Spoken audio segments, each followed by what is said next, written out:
मुंबई, भारत के हलचल भरे महानगर में काल नाम का एक ब्लैक हैट हैकर रहता था। वह एक शानदार प्रोग्रामर था जो अपनी ताकत का गलत इस्तेमाल करता था। वह निगमों और सरकारी एजेंसियों से मूल्यवान डेटा चुराकर उसे ऊंची कीमत पर बेच देता था। काल एक कुशल चालबाज था। वह किसी भी भीड़ में घुल मिल सकता था और हमेशा कानून से एक कदम आगे रहता था। उसके पास मुखबिरों का एक नेटवर्क था जो उसे नवीनतम सुरक्षा रुझानों के बारे में अपडेट रखता था, और वह हमेशा कंप्यूटर सिस्टम में हैक करने के नए और अभिनव तरीके विकसित कर रहा था। एक दिन काल को अपने एक मुखबिर से एक नई सरकारी परियोजना के बारे में एक टिप मिली जो एक शीर्ष गुप्त एल्गोरिथम विकसित कर रही थी।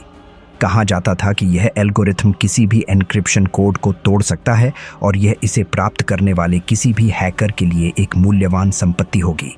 काल एल्गोरिथम चुराने के लिए दृढ़ था। उसने अपने हमले की योजना बनाने में हफ्तों बिताए और अंत में वह तैयार हो गया। उसने सरकार के कंप्यूटर सिस्टम में हैक कर लिया और एक वायरस लगाया जो उसे एल्गोरिथम तक पहुंच प्रदान करेगा। अगले दिन काल यह जानकर उठा कि वायरस ने काम कर दिया है।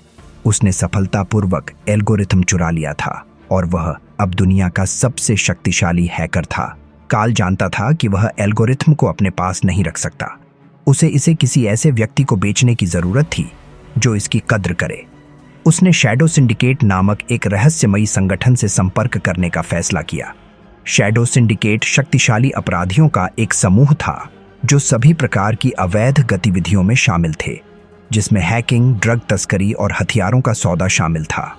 काल जानता था कि वे एल्गोरिथम के लिए सही खरीदार होंगे। काल ने एक सुरक्षित ऑनलाइन चैनल के माध्यम से शैडो सिंडिकेट से संपर्क किया। उसने उन्हें बताया कि उसके पास एक शीर्ष गुप्त एल्गोरिथम है जो किसी भी